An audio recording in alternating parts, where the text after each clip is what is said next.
Hello my crafty friends, it's Beverleigh here over at Crafting Chaos with the final part of my Witch's Boot and Character series, and this time we're going to make the Dracula character. So let's get started. So the first thing that I'm going to do is work on making this file, and if I pull it apart it might become a bit clearer about how it was actually put together. So I'm going to start off by doing the Dracula head, so we're going to, bring on some basic shapes. So I'm just going to go into the basic shapes and I'm going to click on a circle and bring it on. I'm then going to click on the teardrop shape, so this shape, and bring that onto the mat and resize it a little bit, just a little bit for now. Then I'm going to zoom in so you can see what's happening at closer proximity, if you will. So I'm just zoomed in, I've clicked off the eyeglass and back onto the select tool, and I'm going to double click to expose the nodes like so. Now at the moment I've got this node highlighted and that's the one I want, and what I want to do is add an extra node in at that point. Now you can either have all the control points where you can turn, so these are the control points, and you can manoeuvre things like so. I'm just going to undo that just to show you. I'll just double click again to expose them. But if they get in your way and make it difficult to see what you're actually doing, click on this box here, which is hide the control points. Then that will allow you just to manoeuvre the nodes themselves without the handles getting in the way. So what I'm wanting to do, I'll just undo that so you can see it again. Where I'd actually added this extra node here, because before there was just one here and one here, what I'm going to do is select that node and just drag it down using my mouse, just to change the shape into that more ear-like shape. Then I'm going to go View Fit to Mat, and I'm going to resize it, and then I'm going to rotate it a little, and I'm going to bring it down to the head so I can see what it's looking like. And I think that's going to be okay, so I'm going to duplicate it by hitting D on my keyboard.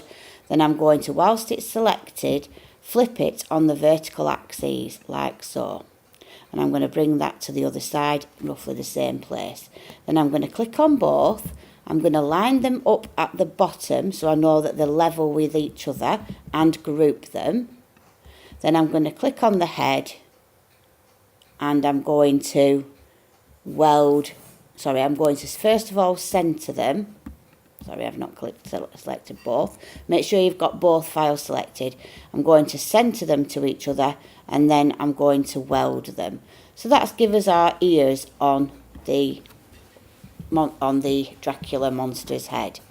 So what I need to do now is I'm just going to bring on another circle, and if you notice I left the circle at the size that it came on at. So I'm just going to bring that on now, and then I'm going to scroll down and find the heart shape, this one, the basic heart shape, and I'm going to put that, I'm going to shrink it down a little bit, and I'm going to put it in line with, just a little bit too small now, I'm just going to drag it out a bit at the sides. I'm just going to do it just a tiny bit more, like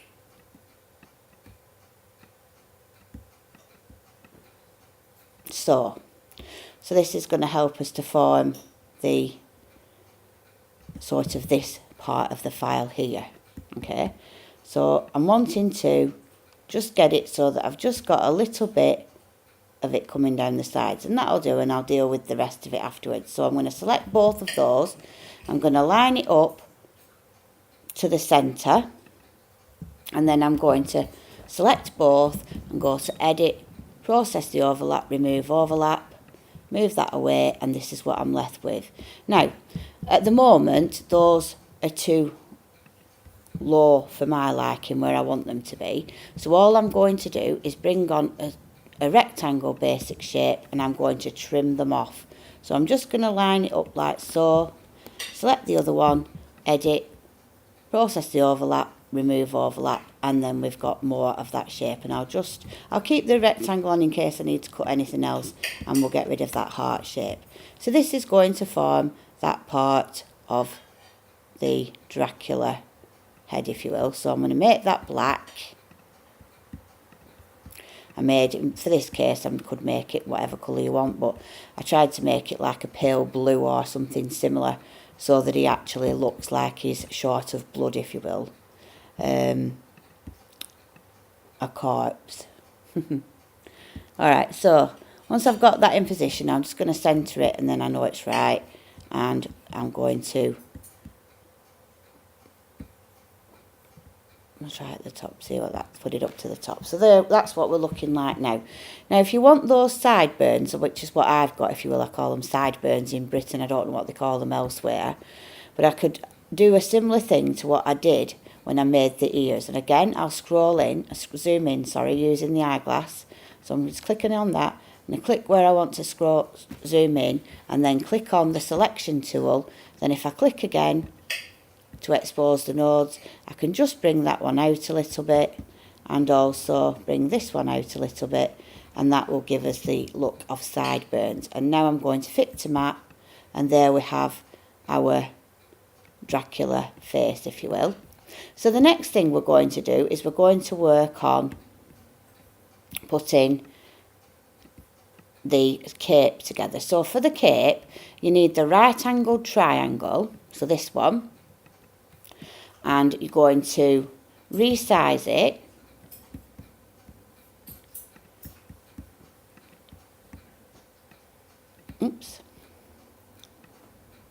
not there, at the edge. We need to resize it proportionally. Having trouble getting it to select. There we go. So we've selected that and we've resized it, and what I'm going to do is I'm just going to check what the rotation was for this one. It doesn't want to tell me, so I'm going to do it freehand, and we'll match it up to that one, and I'll try and let you know. So you can rotate it until you think you're happy with the rotation, and that's more or less. Just go a little bit further round, and I think we're more or less good at that, so I'm just going to just leave it at about that rotation now.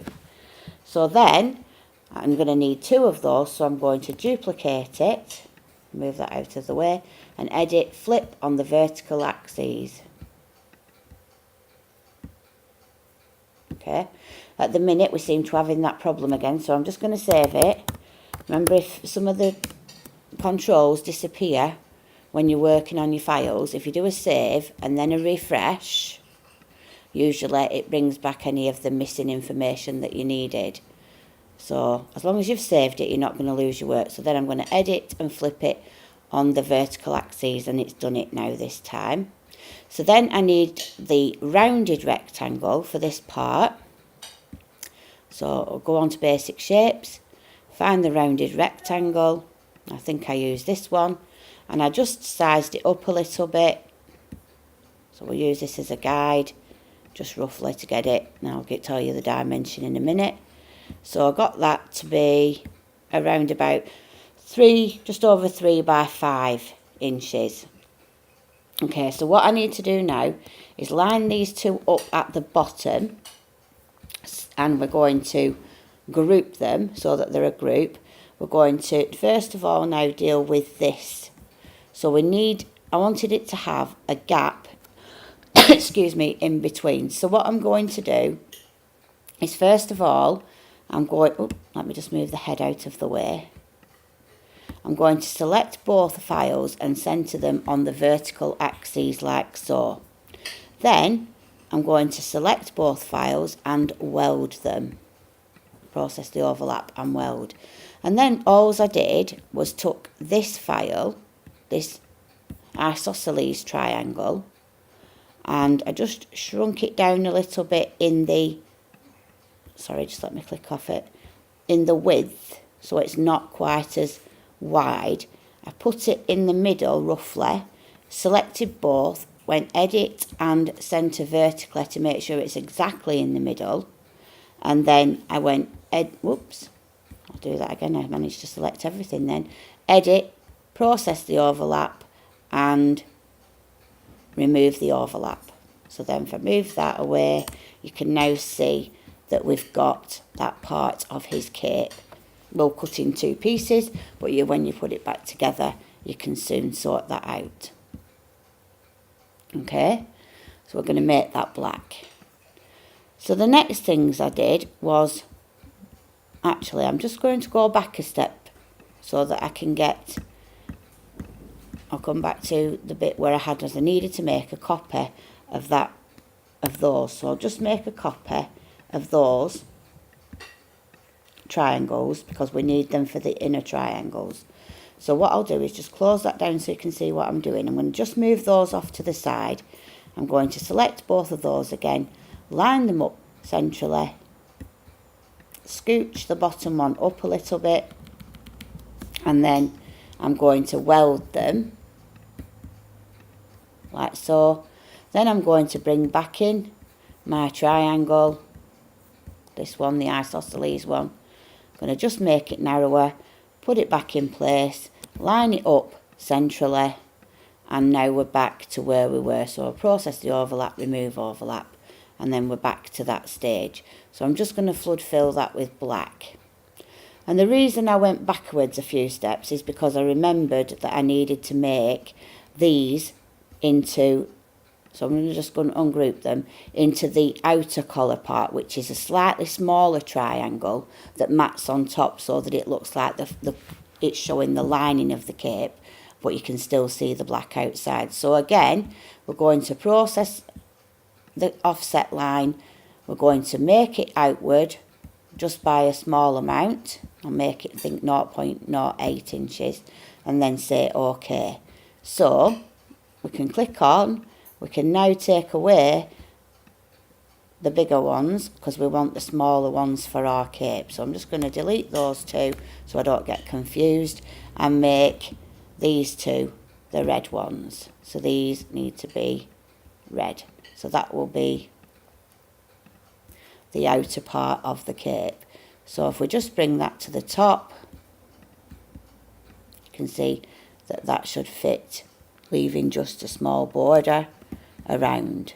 And if you still think it's not quite small enough, you can always do it again, make it smaller again, outward, or we need to be going inward, sorry, that's where we're going wrong. Okay, inward, that's made it smaller. So we're going inward, I'll just duplicate that and flip it on the vertical axis like so. I'm going to delete those 2, and that's the cape sort of made now. So I'm just going to group those together for now, and then can ungroup them at the end, but it's just so that I can move it into position. So we want to move that into position on Dracula's head, if you will.